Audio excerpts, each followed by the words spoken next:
Samsung's Galaxy Note 5 was one of 2015's best received smartphones, setting a high bar for the manufacturer's S Pen equipped phablets. But in the years since, Samsung's continued to hone its smartphone making game, delivering the critically acclaimed flagship pair of the Galaxy S7 and S7 Edge.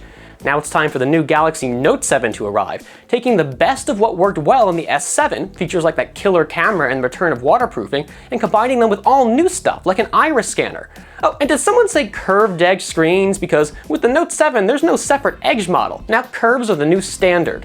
Suffice it to say, we're really excited to go hands-on with this guy and see if Samsung manages to really deliver on all its big promises. I'm Stephen Shank with PhoneArena, bringing you our unboxing of the Samsung Galaxy Note 7. Say hello to the Samsung Galaxy Note 7. Now, if you've picked up a recent Samsung Galaxy flagship, this phone's packaging probably looks pretty familiar to you. This is the same look we saw with the Galaxy S7 Edge and S7 earlier this year, the same black box, silver and blue foil. Pretty big departure from the Note 5's box, but the Note 7 has a lot in common with the S7, S7 Edge.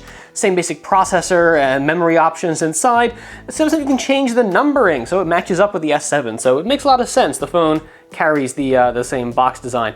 It's a quick look around here. This is a 64GB model. It's the only Galaxy Note 7 you're gonna find. No 32GB, and again, no 128 either, but 64 is a real nice place to start. I'm really happy the company did that. This is the black onyx color option. It's also coming to the US in silver and blue. There's also a gold option internationally. We're not getting it here, but depending on where you live, you should have your choice of any three of those. On the back, a little overview of the specs, which you're probably familiar with from our existing Note 7 coverage, including our hands-on from the launch event itself.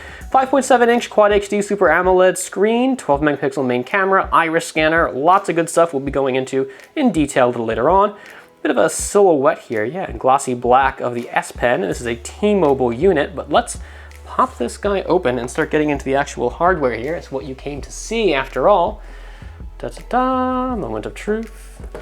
So we already popped off the screen protector before. A little reminder, this is how you access the SIM tray, which now houses the micro SD card from memory expansion. We did not have that on the Note 5. Always a good option to have, but there's the phone itself. Oh, you are a pretty little handset, aren't you?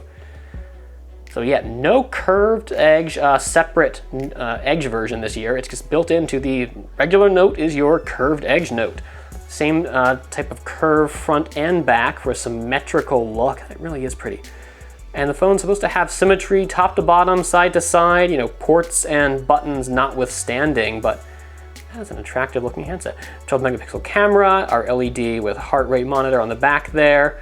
On the front, we have our new iris scanning camera all the way over to the right here, 5-megapixel front facer, and then the IR illuminator to let us use the iris scanner even in dark environments. And down at the bottom, a familiar home button with the fingerprint scanner within. The bottom, new USB Type-C interface. First time we're getting this on a Samsung flagship. I'm sure we'll see a lot more of it in the years to come.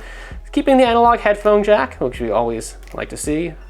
S Pen, new this year, looks a lot like the Note 5's S Pen, but now it has double the pressure sensitivity, reposition button on the side. It's waterproof, which is great. New finer tip stylus. Taking a closer look at this also as we do our more in-depth coverage.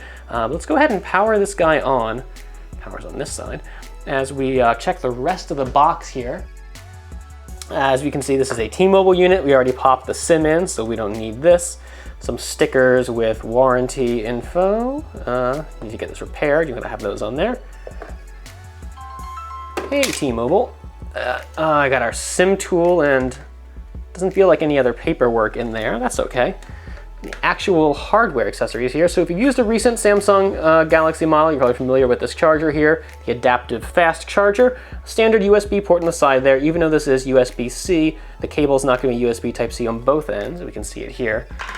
Yep, USB Type-C as well as standard USB on the other side. So you can still use this with your existing computer. You don't have to worry about getting a ton of adapters. But thankfully, Samsung did include a couple in here. Let's see what we got. Yeah. So this is the, we've seen adapters similar to this with other Samsung flagships. Usually it's micro USB on this side. Pop this in the phone when you're setting up and you can transfer contacts over from an existing handset, files, apps. It gets you started off on a nice place there. You have to start from scratch. And a little super tiny, micro USB to USB Type-C adapter. This thing looks really easy to lose, so we'd recommend, popping this on the end of an existing micro USB cable. That way, you always know where it is and you're not going to lose that thing in couch cushions somewhere. This is a Note model with the S Pen, so we have our S Pen tip removal tool, as well as a couple alternate tips. So we have black and white tips there. New 0.7mm diameter tip, extra fine, supposed to be really ballpoint pen-like in how it feels, as well as headphones. And this is a flagship premium smartphone. Samsung wants us to feel like we're getting our money's worth. Why not put some headphones in? Yeah, and these look just like the phones we've seen on recent models like the S7, S7 Edge. They're solid headphones, nothing to write home about, but they're included. Why not use them if you got a better pair? Use those, but hey, they're here, and that's it. Let's take a quick look at the phone itself. It's booted up here, already configured Android, so we can get right into the software, but this is a new version of TouchWiz, the Grace UX. It's slightly different from what we've seen on the S7 and S7 Edge. Samsung talked about lightweight feel to it, some new color options to match the hardware. We'll be playing more with this as we do our full review.